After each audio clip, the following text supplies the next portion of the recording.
kali ini kita lagi bareng ada dua narasumber yang ikut program MBKM di Badan Riset dan Inovasi Nasional. Kakak-kakak ini merupakan mahasiswa yang berkesempatan langsung untuk terjun di dunia penelitian di Badan Riset dan Inovasi Nasional. Ya, jadi sebelum kakak ini berbagi pengalaman ya kepada kita semua, mungkin dari kakaknya bisa perkenalan terlebih dahulu nih, biar sobat biologi bisa kenal terlebih dahulu. Ya, terima kasih atas kesempatannya. Di sini aku Sulmira Diana dari Prodi Biologi sendiri, angkatan 22, berarti sekarang semester 7. Makasih udah undang kita hari ini. Nama aku Afisa Ada dari Prodi dan angkatan yang sama dari sini. Sebelum kita sharing-sharing nih Kak, mungkin kesibukan kakak akhir-akhir ini apa sih selain kelas mungkin? Pastinya bimbingan skripsi ya, skripsi, kemudian asprakin, adik-adik. Sama sih, kalau aku udah mulai riset karena aku pindah bidang karena aku di mikro sekarang. Sebelumnya bukan di mikro berarti? Dulu explore ke lain-lain sih. Oke. Langsung aja ya, mungkin kakak bisa menceritakan sedikit aja tentang program yang kakak ikuti.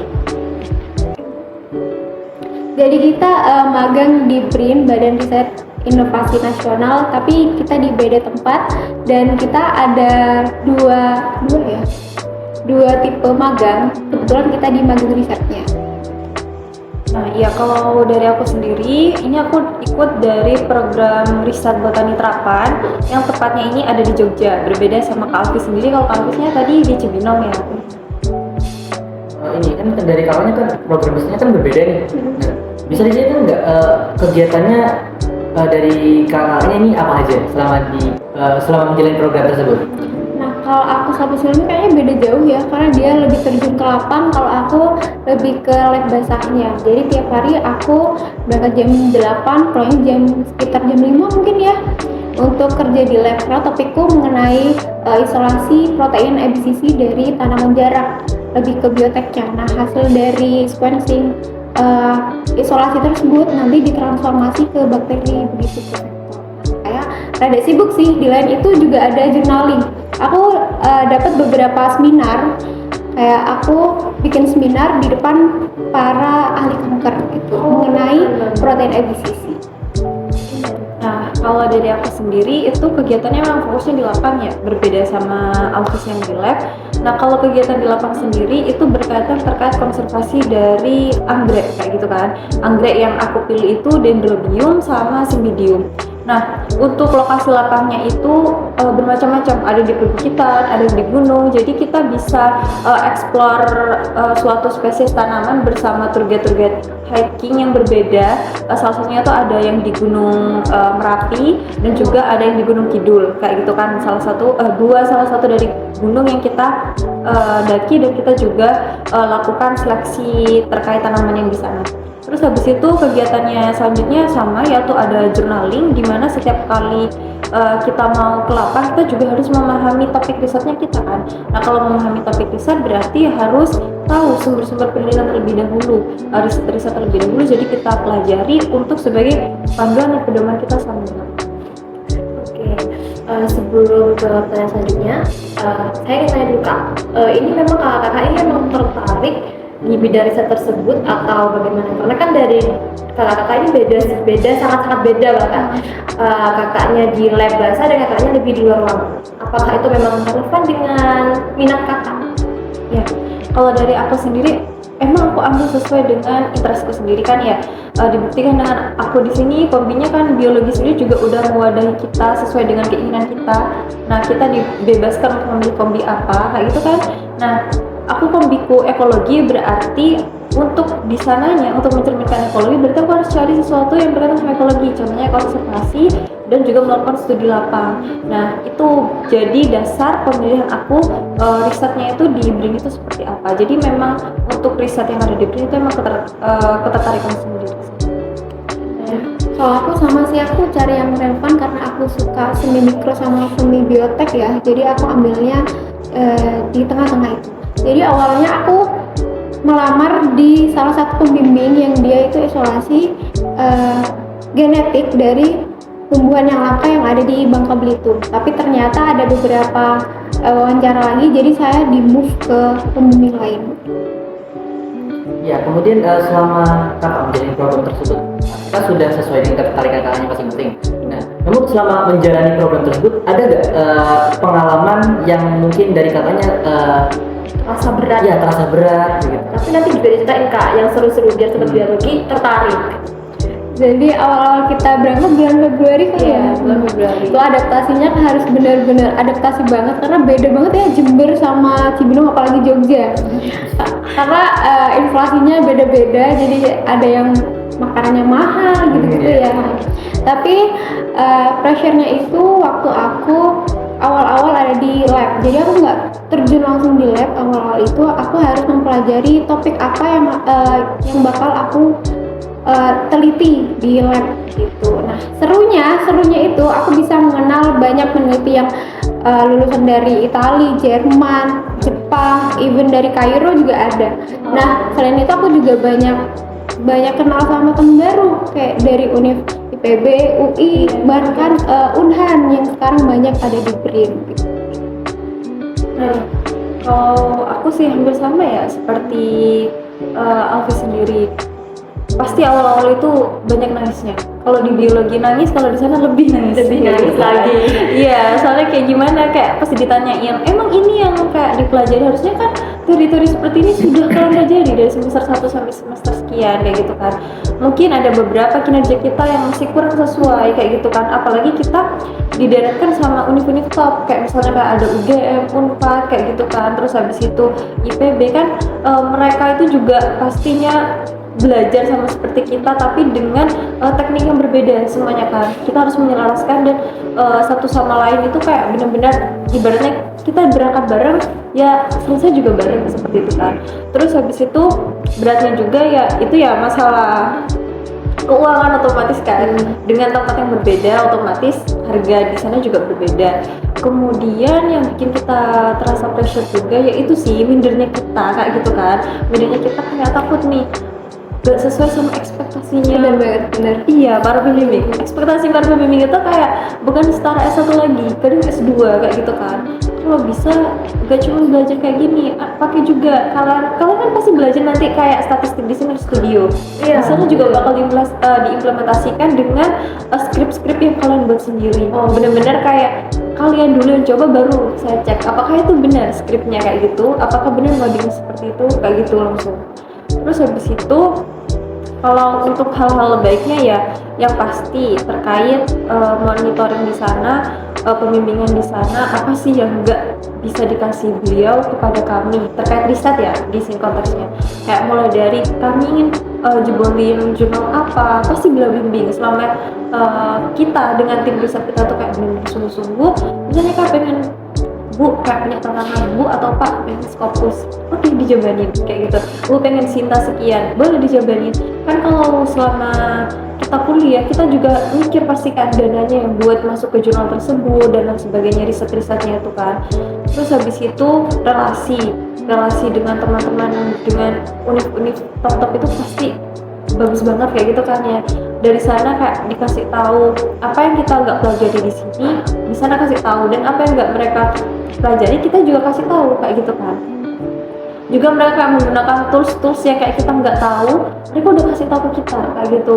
Jadi kayak trik-trik nanti buat ngerjain skripsi, penelitian, makalah biar cepat, ini ada tools-toolsnya kayak gitu, mereka juga kasih tahu. Terus mungkin ini di luar konteks riset ya, hal-hal yang menarik lainnya pastinya ada keterlibatan cilok mungkin kayak gitu kan.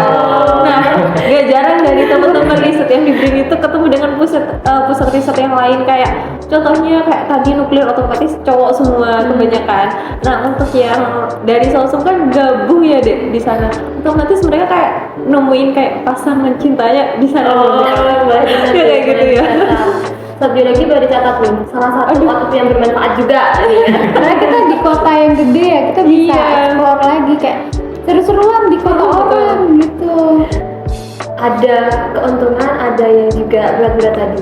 Dari yang berat-berat tadi, menurut kakak solusi yang paling efektif deh buat mengatasi hal tersebut selama kakak program di sana itu gimana? Yang pertama, rajin membaca. Kalau emang dulunya emang kayak males baca jurnal, mulai sekarang kayak rajin membaca. Gak cuma membaca tapi di-review seperti itu. Setelah itu membangun relasi yang kuat dengan kating-kating di sana. Otomatis para pembimbing di sana itu bakal kayak ngasih tau ke kita, ini ada cutting yang sebelumnya bimbingan sama saya nih, kayak gitu kan. Kita pasti dikasih kontak gimana caranya kita komunikasi sama mereka. Kadang ada dilakukan meeting, mereka diundang secara langsung kayak gitu kan, tapi yang emang lokasinya dekat dengan pusat riset tersebut kayak gitu. Nah contohnya kan kemarin emang di Jogja ya, nah kebanyakan yang diundang itu anak-anak UGM kayak gitu, terus habis itu ada yang UNY kayak gitu. Aku nambahin aja kali ya, kalau kita tuh harusnya lebih adaptif aja. Misalnya di dosen sini kan kita lebih diarahin, kita harusnya gini. Nah, kalau kita di sana kayak kamu maunya apa, saya jabanin gitu kan. Kayak gitu aja sih, adaptif aja. Berarti kesimpulannya memang harus ada kemandirian, tekad dan tekun tadi. Ya, Benar banget. Gue kalau sama perbedaan yang paling khas banget dari kakaknya selama kakak berada di menjalankan program itu apa? Sama yang ada di sini sih. Kalau di sini kan kita lebih kayak kuliah gitu ya, terus bareng teman-teman. Kalau di sana aku lebih mandiri, lebih punya kayak pengalaman riset yang expert gitu ya, sama orang-orang yang berpengalaman. Jadi kemana-mana kayak kamu ngapain, apa maunya kamu gitu. Jadi kita lebih mandiri. Nah terus kita balik ke sini kayak kagok gitu loh, kuliah ketemu teman-teman, kagok aja sih. Kalau Silmi gimana? Mandiri ya. Kunci pertama itu mandiri. Di sana kita emang gak akan full terus dibimbing oleh dosen tersebut. Dosen di sana kan juga punya tugas ya, kan mereka adalah peneliti, periset. Otomatis kayak kerja mereka, dosen aku sendiri kayak ada yang harus ke Jepang, kan emang kaitannya linknya beliau itu di Jepang kayak gitu kan. Nah emang kita gak boleh kayak manja-manja atau nunggu perintah kayak gitu. Kalau bisa lakuin sendiri, inovasiin sendiri, nanti baru kayak kita paparkan ke satu meeting. Misalnya diterima, alhamdulillah. Misalnya kayak nggak cocok, berarti kita ulangi lagi kayak gitu. Jadi misalnya dalam minggu ke depan ya, kita tuh disuruh kayak buat jadwal dari sejak sekarang kita ada di sana riset, itu selama minggu pertama, minggu kedua di bulan ini akan melakukan apa. Nah nanti pas waktu kita materi meeting pemaparan, misalnya di minggu ini nggak cocok, ya nggak apa-apa, nggak usah minder kayak gitu. Itu pasti dikasih solusi sama teman-teman dan juga pembimbing kayak nanti di minggu depan jangan melakukan kegiatan ini lagi ya, mending melakukan kegiatan yang ini saja supaya untuk mendukung riset kamu. Dari cerita kakak yang udah ceritain, saya yakin sobat biologi masih penasaran gimana step-stepnya, karena saya aja udah penasaran nih kak. Step-step dari awal kakak cari informasinya, terus mungkin administrasinya, terus sampai yang benar-benar kakak ikut program itu tuh gimana? Jadi awal kalau aku sendiri ya, mungkin beda sama sini. Jadi aku minta rekomendasi dari kakak tingkat. Selain itu, aku juga mantengin webnya BRIN. Jadi ada 2 web ya, kalau nggak salah ada Brilliant dan juga Elsa. Di situ udah lengkap banget informasinya, mulai dari pendaftaran, pengurusan administrasi, proposal harus dimasukin kapan. Kalau aku sendiri tuh kemarin tuh emang patokannya cutting ya, kayak cutting yang emang magang di BRIN keren kayak gitu kan, aku mikir gitu. Nah otomatis pas waktu ada pengumuman emang aku nggak nyari sih, tapi biologi itu kan selalu update ya kalau soal-soal seperti ini, baik dari HMJ-nya, kemudian tim MBKM-nya tuh langsung kayak informasi ada MBKM yang dibuka atau kegiatan yang dibuka tuh langsung masuk ke kita kan. Jadi waktu itu dosen yang memberikan informasi, sekarang udah dibuka, ayo adik-adik mendaftar seperti itu kan. Berarti kita lakukan pendaftaran di sana, persiapan berkas seperti proposal, pembuatan CV, portofolio, dan sebagainya. Transkrip jangan lupa. Oh iya, transkrip paling penting. Transkrip, terus habis itu diserahkan ke pihak akademik, nanti bakal diseleksi tingkat fakultas, selesai fakultas ke univ nasional. Habis itu ada pengumuman daftarnya, itu ada berapa mahasiswa dari seluruh univ yang ada di Indonesia. Terus habis itu nanti akan diseleksi lagi sama BRIN yang hasil di mana ada ujian 7 hari kayak gitu kan di sana. Nah 7 hari dengan materi yang berbeda, baru setelah itu akan ada pengumuman resminya yang akan ditetapkan dia adalah memang calon MBKM MBKM BRIN sendiri. Dan ada lagi yang terakhir itu biasanya wawancara dari pembimbingnya. Dari step-step itu yang paling Tinggi dan scary gitu Iya. ya mungkin ya. Paling scary itu pas wawancara akhir. Kebetulan Silmi nggak ada ya? Ada? Nggak ada. Oh nggak ada. Ya terus paling capeknya nyiapin berkas-berkas. Karena kita dari awal kan khawatir nih transkrip kita apa bisa tembus nggak ya gitu. Dari proses tadi, gimana sih kakak itu menyelaraskan dan menyeimbangkan antara dari kakak yang menyiapkan yang mau ke program BKM ini sama perkuliahan? Saya penasaran itu. Kebetulan kita tuh akhir tahun ya, antara semester gitu lah di libur.